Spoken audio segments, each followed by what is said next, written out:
네, 여러분 안녕하세요. 한 학기 동안 수고 많으셨습니다. 약속드린 대로 시험에는 나오지 않지만 우리가 아이들을 키우면서 되게 흔하게 접할 수 있는 그런 문제들에 대해서 과거에 이제 실제로 아이들을 키우고 있는 다문화 가정 부모들을 대상으로 강의를 했던 내용을 오늘 여러분들께 소개를 해드리려고 합니다.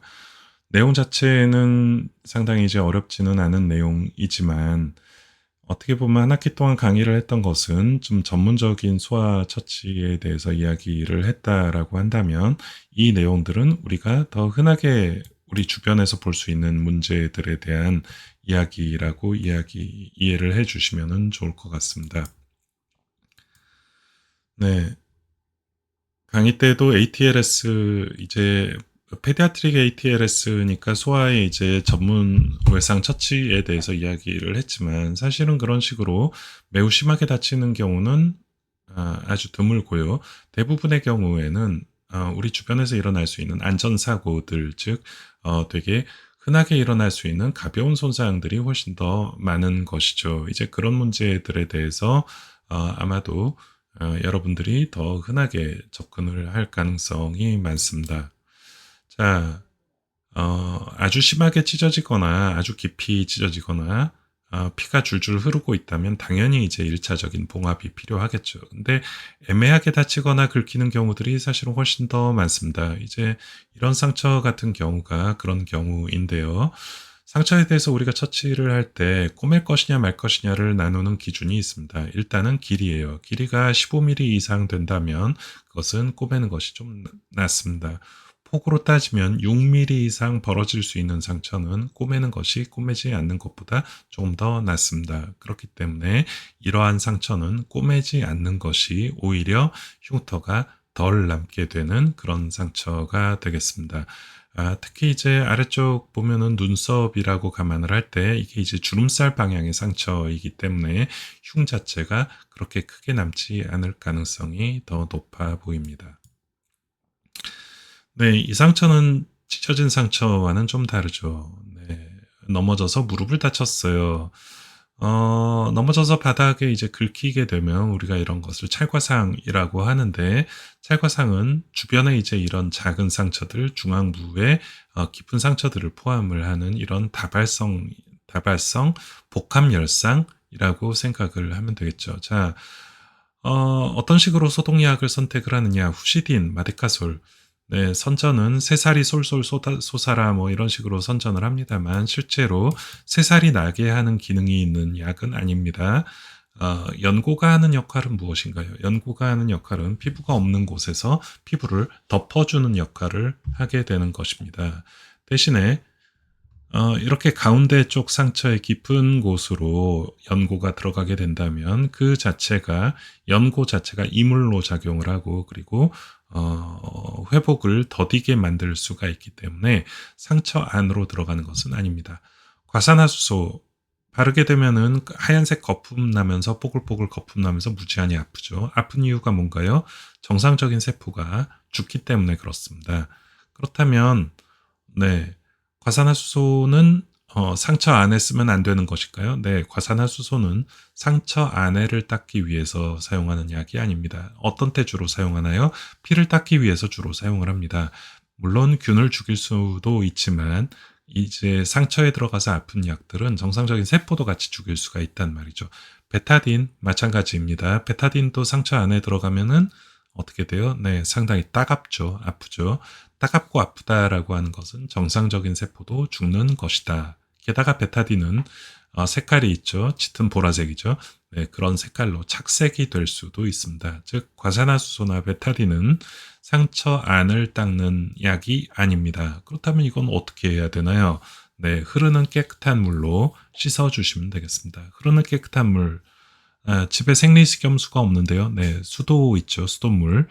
샤워기를 틀어서 깨끗하게 모래나 이물질이 다 떨어져 나갈 정도로 깨끗하게 씻어주시면 당연히 물은 자극성이 없기 때문에 생각보다 좀 약간은 쓰라리기는 할지 모르겠지만 그래도 저런 약들보다는 훨씬 덜 아프겠죠.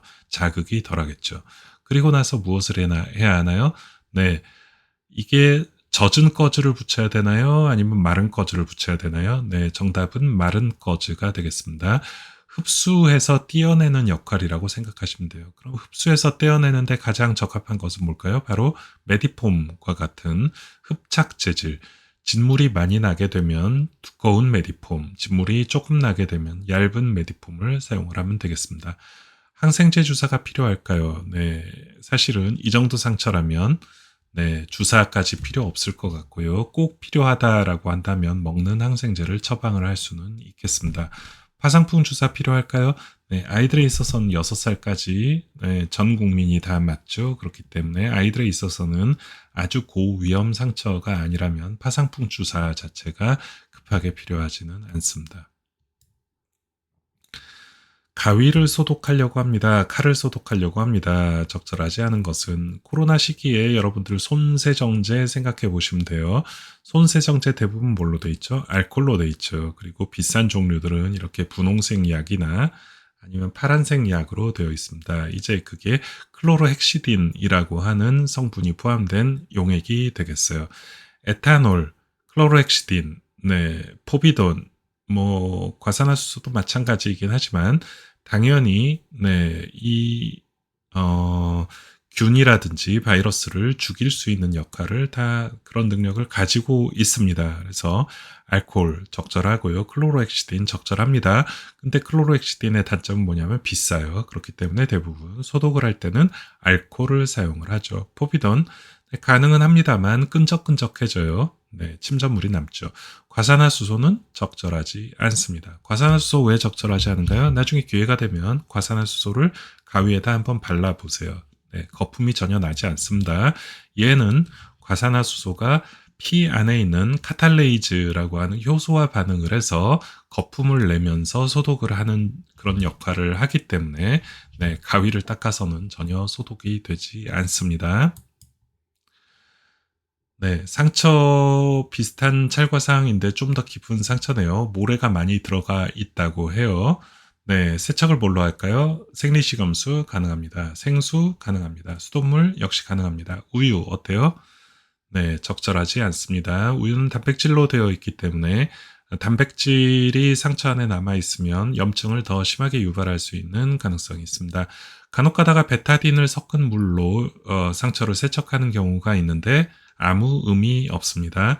침으로 입으로 빨면 어때요? 네, 가능은 합니다만 입 안에도 균이 있기 때문에 사실은 그렇게 효과적이라고 보여지진 않습니다. 개한테 물렸어요. 사람의 입안에는 균이 상당히 많죠. 개의 입안에도 상당히 균이 많습니다. 그렇기 때문에 개에 물렸을 때는 상처에 염증이 생길 가능성이 매우 높아져요. 보통은 그렇기 때문에 염증이 생길 가능성이 높아서 1차 봉합을 하지 않고 지연성 봉합을 하게 되는 경우가 대부분입니다. 근데 안면 같은 경우에는 네, 미용적인 목적으로 1차 봉합을 시도를 하는 경우들이 조금 더 많습니다. 특히 이제 이런 코와 인중 같이 이렇게 얼굴의 가운데 부분은 네, 상당히 흉이 많이 질 수 있는 부위이기 때문에 미용적인 이유가 훨씬 더 중요하게 되겠고요.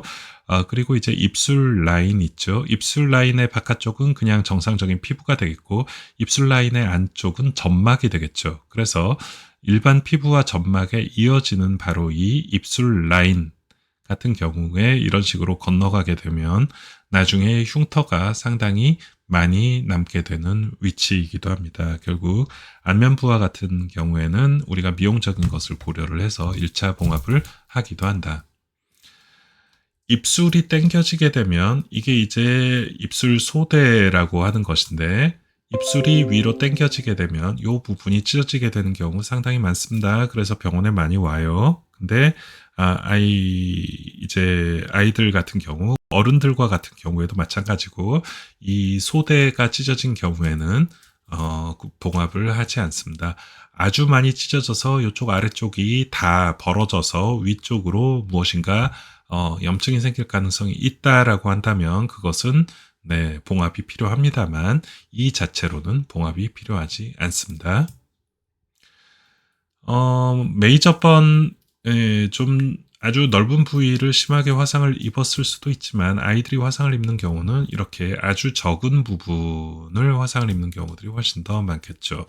충분한 냉각이 필요하고요. 충분한 냉각은 네, 뭐 물에다 담그는 것이 가장 적절하겠죠. 시원한 물에다 담그는 것이 가장 적절할 것 같고요. 이 정도의 상처라면 네, 술에다 담그면 어떤가요? 가능은 합니다만 네, 술에다 담그는 것이 그렇게 크게 도움이 되지 않습니다.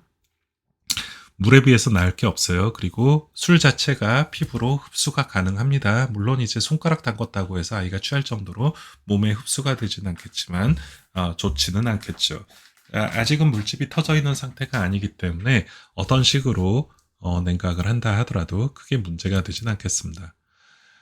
대부분의 이도 화상이 생기는 이유는 끓는 물 내지는 끓는 기름에 손상을 입게 되는 경우가 대부분이 되겠는데 끓는 물에 손상을 입게 되면은 이도 화상, 즉 물집이 생기는 화상이 생기죠. 이것은 이제 화상을 입고 하루 지난 것, 이틀 지난 것인데 이미 생겨 있는 큰 물집들은 터지거나 흡수가 되고 있는 모습이고요.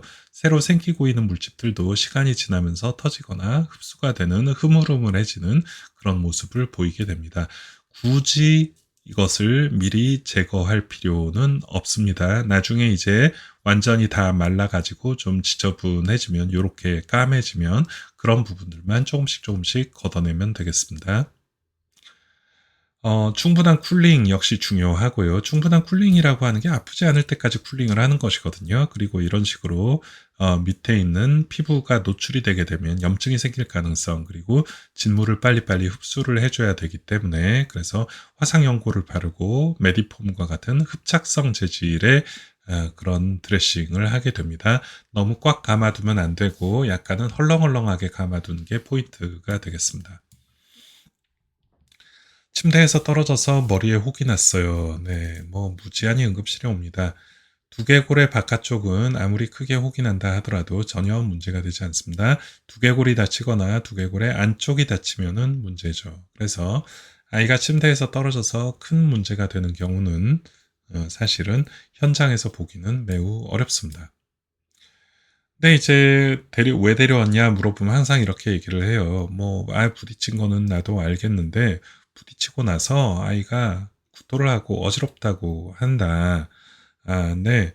네, 그럴 수 있습니다. 이게 이제 대부분, 우리가 뇌진탕이라고 얘기를 하는 것이 머리에 충격을 받아가지고 머리가 흔들렸을 때 생길 수 있는 증상이죠. 당연히 머리도 아플 수 있고 어지러울 수도 있습니다만, 그런 토한다라고 하는 것이 반드시 머릿속에 어떤 손상이 있다라는 것을 의미를 하는 것은 아닙니다. 오히려 중요한 것은 의식이 명료한지, 마비와 경련 같은 어떤 신경학적인 증상이 있는지, 그리고 발생 기전 자체가 키높이의 한 2배 반 정도 되는 높이였을까?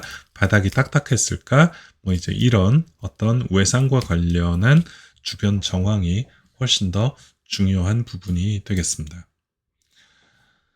네, 응급실에 있다 보면은 아이가 교통사고가 났는데 아이는 멀쩡해 보이는데 혹시 어디 문제 있을까요? 뭐 검사해 주세요. 이렇게 데려오는 사람들조차 있습니다.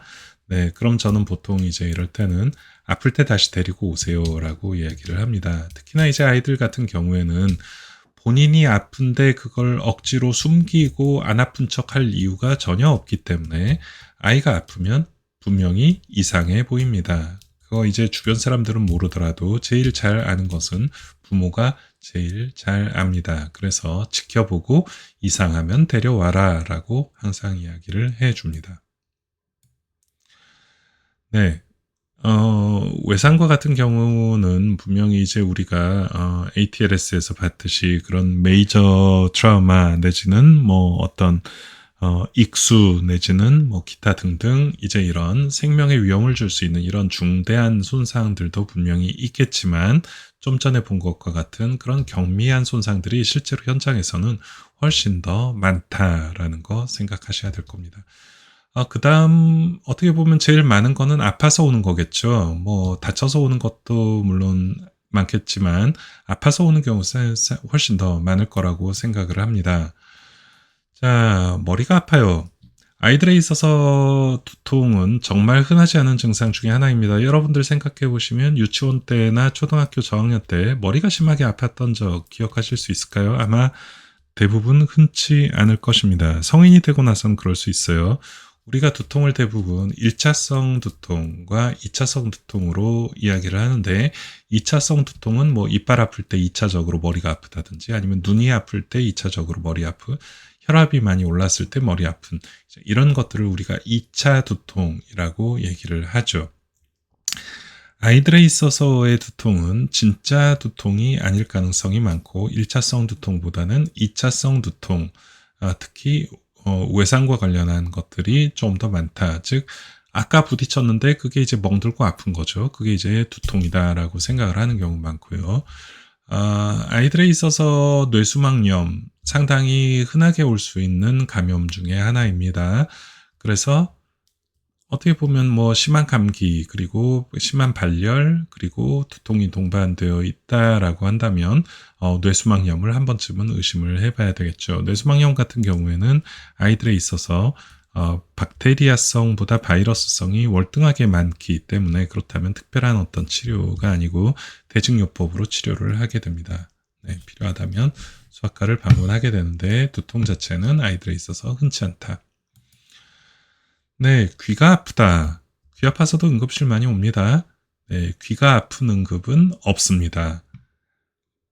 귀하고 목 뒤하고 연결되어 있는 유스타키오 튜브라고 하는 유스타키오관이라고 하는 것이 있는데 어른들보다 각도가 더 수평이고 상대적으로 어, 아이 때의 크기나 어른 때의 크기나 크게 차이는 없어요. 근데 아이 때는 얼굴 자체가 작기 때문에 상대적으로 좀 더 큰 것이죠. 그렇기 때문에 목이 붓거나 아니면은 코가 붓거나 아플 때 염증이 생겼을 때 이 압력이 올라가게 되면 귀가 아프다라고 느끼게 되는 경우들이 상당히 많습니다. 물론 중이염 같이 이게 이제 고막인데요. 고막 안쪽에 이렇게 고름이 차 있는 중이염처럼 이렇게 직접적인 염증과 연관된 통증일 수도 있습니다. 이비인후과에서는 심한 경우에는 여기 살짝 구멍을 뚫어가지고 고름을 압력을 낮춰주고 고름을 빼주기도 합니다만 뭐 현장에서 할 수 있는 술긴 당연히 아니죠.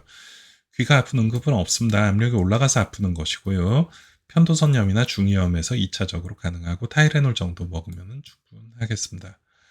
자, 편도가 양쪽에 있죠. 이빨 상태를 보면 청소년 이상은 되는 것 같은데, 목젖을 기준으로 해서 아이들은 목젖과 옆에 있는 목벽과 중간 정도, 이걸 이제 투 포지티브라고 얘기를 합니다. 그 정도 사이즈가 정상 사이즈예요. 근데 이건 거의 목젖에 붙을 만큼 커졌죠. 상당히 많이 커져 있죠. 그리고 하얗게 염증이 생겨 있는 것을 볼 수 있습니다. 편도선의 원래 역할이 뭔가요? 입으로 들어오는 균을 목에서 막아주는 역할을 하는 것이기 때문에 네, 이런 식으로 아이들에 있어서는 편도가 어른들에 비해서 상대적으로 크고 염증 반응이 잘 일어나기 때문에 목감기, 즉 편도선염이 어른들보다 더 쉽게 잘 걸리는 편입니다. 심한 발열, 그걸 이제 목감기라고 얘기를 하고요. 이 정도로 심하다면 저 같으면은 항생제를 사용을 하겠습니다. 그것은 개별 의사들의 판단에 따르면 되겠고요. 손 씻기, 가글, 양치질 잘하기, 그리고 물 많이 먹기, 예, 그리고 이렇게 많이 부어 있으면은 저는 그 부모한테 아이스크림 같은 거 사 먹이라고 얘기를 합니다. 냉각을 시키는 것도 되게 중요합니다. 자, 배 아픈 경우 우리가 한 4,000가지에서 6,000가지 정도 된다라고 이야기를 하는데 4,000에서 6,000가지 정도라고 얘기를 해도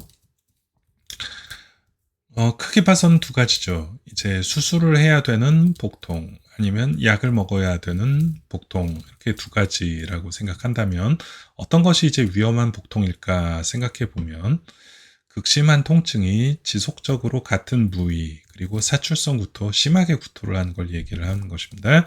그리고 혈변이 동반돼 있을 때, 그리고 차츰 복통이 더 심해질 때, 이런 것들은 위험한 사인이 되겠습니다.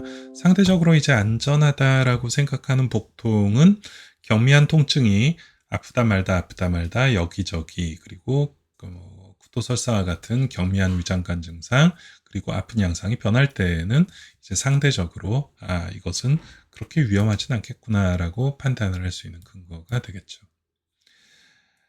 아이들은 어른들보다 훨씬 잘 토합니다. 토하는 것을 조절하는 것이 이게 식도에서 위로 넘어가는 위식도 접합부에 있는 관략근이 있습니다. 그래서 위액이 거꾸로 올라오지 못하게 하는 것이고요. 근데 이 관략근의 힘 자체가 아이들에 있어서는 어른들보다 상당히 적습니다. 그렇기 때문에 아이들이 훨씬 더 잘 토해요. 그렇기 때문에 깐난쟁이 때 젖 먹이거나 분유 먹이고 나선 꼭 뭐 해야죠? 트림을 시켜야 되겠죠. 식후에 바로 눕히지 말고 과식 아니고 천천히 먹이기. 만약에 토하는 것이 발열이나 다른 증상이 동반되어 있다면 다른 원인이 있는지를 찾아봐야 되겠습니다. 기침은 넘어가도록 하고요. 네, 피부 레드아이라고 하죠. 이 건강하게 하얀 흰자위가 아니라 상당히 많이 빨개지고 부어 있습니다. 빨개지고 부어 있다라고 하는 것은 흰자에 있는 이 빨간색 실핏줄 같이 생긴 게 이제 혈관들입니다. 흰자에 있는 혈관들이 확장이 되면서 도드라져 보이는 것이 레드아이, 즉 빨개지는 것이죠. 염증에서 그렇습니다. 제일 흔한 것은 당연히 바이러스 때문에 생기는 결막염이 되겠죠. 물론 간혹 가다가 박테리아 때문에 생기는 다른 결막염이 있기 때문에 꼭 안과에서 이 검사를 받아봐야 하겠습니다. 손을 잘 씻고 만지지 않기, 그리고 안약 넣기, 이렇게 돼 있으면은 잘 옮기죠. 네. 여름에 수영장 가서 대량으로 생기죠. 그렇기 때문에 손을 잘 씻고, 그리고 수건 돌려 쓰지 않기, 이런 것들이 중요합니다. 빨개지긴 빨개졌는데 조금 좀 양상이 다르죠. 이제 만성적으로 눈이 가려운 경우는 알러지와 동반되어 있을 가능성이 좀 더 많습니다. 눈 주변으로도 약간 빨갛죠.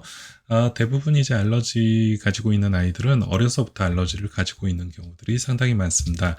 알러지성 비염, 또 아토피 피부염. 그래서 만성적으로 이제 눈이 약간 빨갛고 특히 이제 봄철에 심해지고 많이 가려워하고 한다면 알러지에 대한 어떤 안약을 넣든지, 네, 이런 방법, 알러지 자체를 치료하든지 하는 방법을 생각을 해봐야 되겠습니다. 다래끼죠, 다래끼. 이쪽, 눈꺼풀 안쪽에 이제 염증이 생기게 되는 경우가 이제 다래끼인데, 우리가 콩다래끼, 콩 모양으로 동그랗게 생길 수도 있고, 이렇게 넓게 생기는 경우들도 있습니다. 사실 약을 먹으나 안 먹으나 한 3일에서 5일 정도면 대부분 회복이 되고요.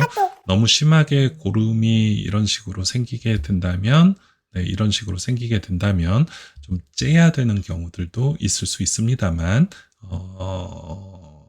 반드시 필요한 거는 아니라고 생각을 하고요. 눈썹이 있는 모낭에 생기는 염증이기 때문에 눈썹을 뽑을 때 바깥으로 이제 고름이 어느 정도 새 나오면서 압력이 낮아지면서 낫게 되는 경우들이 있을 수 있습니다. 네, 두드러기죠. 전형적인 두드러기 양상이고요. 이런 식으로 피부가 부풀어 오르고 빨개지는 것은 역시 마찬가지로 혈관이 확장이 되기 때문에 그렇습니다. 혈관이 확장되는 이유는 몸에 맞지 않는 어떤 성분이 들어갔을 때 몸 안에서 면역 반응이 일어나면서 히스타민이라고 하는 물질이 분비되기 때문에 그렇습니다. 피부에 이런 식으로 나는 것은 냉찜질하고 항히스타민제를 먹으면은 낫게 되겠죠. 그리고 원인을 찾아서 원인을 빨리 제거를 해주는 것. 근데 이런 식으로 이제 입술이 붓게 되는 것은 입 안에나 기도까지 같이 부어 있을 수 있기 때문에 호흡곤란에 대한 좀 깊은 주의가 필요합니다. 그리고 혈압이 떨어지는지 반드시 체크를 해봐야 되겠습니다. 발진은 발진인데 바이러스 때문에 생기는 발진들이 있어요. 바이러스 때문에 생기는 발진들은 종류에 따라서 되게 특징적인 양상을 보입니다. 우리가 아주 우연히 운이 좋다면 양상만 보고라도 어떤 병인지를 알 수 있는 경우들이 있습니다. 이게 이제 바로 수족구병입니다. 핸드, 풋, 마우스. 네, 이게 이제 특정한 바이러스, 코사키 바이러스라고 하는 특정한 바이러스 때문에 생기는데 얘는 염증을 일으키는 피부 병변이 손과 발바닥, 얼굴에서도 입 주위에 주로 생기게 됩니다. 발열 동반될 수 있고요. 그리고 이런 빨간 병변 자체가 통증을 유발합니다. 그래서 잘 걸으려 하지 않아요. 입이 아프기 때문에 입 안에도 나게 됩니다. 그래서 잘 먹지 않으려고 합니다. 네. 그런 경우에는 대증요법 치료를 하게 되겠죠. 네. 발열과 기침 이후에 발진. 예전에는 한때 이제 유행을 하기도 했었습니다만 예방접종 이후에 많이 나아지기는 했고요. 수두죠, 수두. 그래서 이것은 매우 전염성이 강합니다. 그래서 한 사람이 감염이 되게 되면 접촉한 다른 아이들도 대부분 걸리게 되는, 그렇기 때문에 이런 식의 발열과 발진이 있다면 이것은 수두인지 먼저 의사 선생님께 확인을 받고, 그리고 최소한 발열이 떨어지고 발진이 가라앉을 때까지는 학교에 가면 안 되겠죠. 남자아이들 같은 경우에 이렇게 고추 끝에가 붓게 되는 경우, 네, 음담 말단부에 표피가 부어 있고 탁한 분비물이 고여 있다. 이게 이제 소변 찌꺼기가 안쪽에 남아서 염증을 일으키게 되는 귀두 표피염입니다. 뒤로 잡아당겨서 소개를 깨끗하게 세척해주고 닦아주면은 금세 낫는 것이기 때문에 걱정할 것이 별로 없습니다. 그러나 이제 만성적으로 이게 염증 일으키게 되면 요도염까지 번질 수가 있기 때문에 조기에 적절히 치료를 해주는 것이 필요하겠습니다. 네, 실수로 먹었어요. 이거 이제 제가 그 중독하면서 얘기 드렸죠. 이런 날카로운 물질들, 끼어서 안 내려갈 수 있는 물질들은 내시경으로 제거를 해야 되고요. 동전, 네, 뱃속에 들어가 있으면 사실은 안 꺼내는 것이 맞습니다만, 요새는 내시경들이 발달을 해서 많이 꺼내는 추세로 바뀌기도 합니다. 실리카겔 먹어서 큰일 나지 않습니다. 그러나 이제 이런 좀 이쁘게 생긴 병에 있는데 이런 것들 잘못 먹으면 큰일 나죠. 이런 액상 담배 매우 위험합니다. 자석 같은 것들도 먹으면 위험할 수 있습니다. 네, 먹어도 무해한 물질 이전에 쭉 한번 설명드렸었는데, 농약이라든지 어른들이 먹는 약, 표백제, 고농도 세제, 수은전지, 자석본드 이런 것들은 먹었을 때는 꼭 병원에 방문을 해야 되겠습니다. 예전에는 그 체온계를 지금처럼 전자체온계를 쓰지 않고 겨드랑이나 항문 아니면 입에다 물고 있는 수은체온계 많이 썼었죠. 애들 입에다 물고 있다가 수은체온계가 깨지는 경우 상당히 많았어요. 그럼 수은이 입 안으로 들어가게 되는데 혹시 수은 중독되는 거 아니야? 이렇게 걱정돼서 응급실에 많이 옵니다만, 수은 체온계 안에 있는 수은이 입 안에 들어가서 뱃속으로 들어간다 하더라도 흡수되지 않고 대변으로 다 나옵니다. 전혀 문제가 되지 않습니다. 코나 귀에 이물. 네, 동그란 걸 보면 꼭 거기다가 집어넣고 싶어지나 봐요. 또 사이즈가 또 딱 거기 사이즈에 맞습니다. 장난감이나 콩, 또 면봉이나 찰흙, 액체괴물, 음식물 같은 거 먹게 되면은 코나 귀에 들어가 있을 때는 이비인후과 데려가시면 됩니다. 뭐 응급실에 온다 하더라도 응급실에 기구가 없는 경우들이 많기 때문에 기구는 이렇게 좁은 구멍에다 집어넣어서 끝에를 딱 잡을 수 있는 악어 이빨처럼 생긴 기구가 있어야지 쉽게 빼낼 수 있습니다. 안 그러면은 이제 핀셋으로 꺼내야 되는데, 그러면은 옆에서 여러 사람이 붙잡고 애는 울고, 네, 좀 쉽지는 않습니다. 응급은 전혀 아닙니다. 코피가 나요. 코피와 같은 경우에는 뭐 외상에 의해서 생기게 되는 경우가 이제 제일 많은데, 특히 한참 자라나는 청소년기에는 점막 자체가 이제 많이 얇아지거든요. 늘어나기 때문에. 한참 성장기에는 금방금방 크잖아요. 큰다라고 하는 것은 점막 자체는 더 당겨지게 되는 거니까 늘어나게 되는 거겠죠. 그래서 청소년기에는 코피가 자주 납니다. 코피가 나는 부위는 제일 아래쪽 코 끝에서부터 따지면 1cm에서 2cm 되는 키셀바흐 플렉서스라고 하는 작은 점맥들이 모이는 이 부분이 코피가 나는 거의 90% 이상을 차지를 합니다. 그렇기 때문에 솜을 이렇게 쑤셔 넣어서 막는 것보다는 이런 식으로 고개를 숙인 상태에서 잡아주는 것이 가장 적절합니다. 고개를 뒤로 제끼고 잡아주게 되면 뒤쪽에 피가 계속 차요. 그래서 나중에 이제 요 누르고 있는 걸 제거를 해도 뒤에 고여있던 피가 다시 앞으로 나오기 때문에 코피가 계속 난다라고 착각을 하는 경우들이 대부분 많습니다. 그렇기 때문에 네, 고개를 숙인 상태에서 코를 잡고 있어라라고 우리가 교육을 합니다. 네, 뭐 아이들이 가지고 있는 문제야 뭐 수십 가지, 수백 가지가 있겠지만, 네, 잘 안 먹어요. 뭐 키가 안 커요. 뭐 공부를 못하는 것 같아요. 머리가 나쁜 것 같아요. 말을 안 들어요. 안 닮은 것 같아요. 네, 이런 수도 없이 많은 문제들은 해결이 불가능한 문제들입니다. 이게 어떻게 보면은 병원에서 모든 것을 해결하려고 하는 것이 문제인 것 같아요. 어떻게 보면 아이들에 있어서 제일 좋은 의사 선생님은 1차적으로는 부모입니다. 부모가 아이들을 보호하고 다치지 않도록 안전하게 보호를 하고, 그리고 경미하게 다치거나 경미한 증상에서는 어느 정도의 응급처치를 할 수 있는 능력을 가지는 것이 어떻게 보면 좋은 부모가 될 수 있는 그런 어떤 좋은 방법이 아닌가라고 생각을 합니다. 한 학기 동안 수업 들으시느라고 정말 고생 많았고요. 네. 개인적인 사정으로 스케줄이 계속 바뀌게 되어서 미안하다고 사과드립니다. 소아에 있어서 소아는 작은 성인이 아니다라는 거 꼭 좀 기억하시면 좋겠고요. 또, 아이들의 어떤 상황은 우리가 자주 경험을 하기가 쉽지가 않기 때문에 경험 부족을 극복할 수 있는 방법은, 네, 열심히 노력해서 공부하는 수밖에 없죠. 간접 경험을 늘리는 수밖에 없다라고 생각을 합니다. 중요한 점은 우리가 소아의 특수성을 알고 대처를 하는 것인지 모르고 대처를 하는 것인지가 매우 중요한 부분이 되겠습니다. 제게 들었던 여러 내용들을 한번 나중에 시간 될 때 다시 한번 리마인드를 하면서 소아에 대해서, 네, 적극적인 그런 응급처치, 또 전문적인 응급처치를 잘 할 수 있는 응급구조사가 되시기를 바랍니다. 네, 한 학기 동안 수고하셨습니다. 감사합니다.